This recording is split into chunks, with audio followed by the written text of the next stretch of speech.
Hello friends, সবাই কেমন আছো? আমি এখন গ্যাংটকের এমজি রোডে আছি, এমজি মার্গে আছি।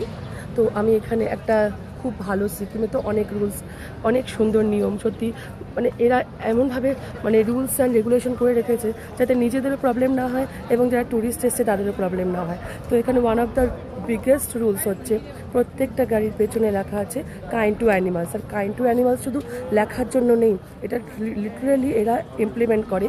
যদি কোনো অ্যানিমালকে, পথ চলতি অ্যানিমালকে কোনো ড্রাইভার ধাক্কা মারে বা ইনজুরি করে, তাহলে কিন্তু সেই ড্রাইভারের রেসপন্সিবিলিটি সেই অ্যানিমালকে হসপিটালাইজড করা এবং তাকে পুরো কিন্তু রিকভার করার সেই রেসপন্সিবিলিটি পুরো সেই ড্রাইভারের।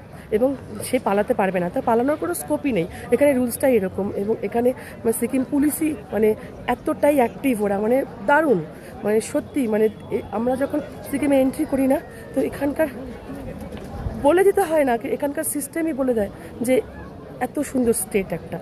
তো তারপরে তাকে কিন্তু তারপর তার তো শাস্তি আছেই অ্যানিমালকে এরকম ইনজুরি করার। তো কিন্তু পুরো রেসপন্সিবিলিটিটা কিন্তু সেই ড্রাইভারেরই, সে প্রাইভেট কার হোক বা কোনো মানে পাবলিক ভেহিকলস হোক, যেটাই হোক না কেন। হ্যাঁ, তো এই হচ্ছে সিকিমের রুলস। তো এরকম সব ইন্ডিয়ার মানে পুরো ইন্ডিয়াতে যদি এই রুলটা করে দেয় কত ভালো হয়, তাই না?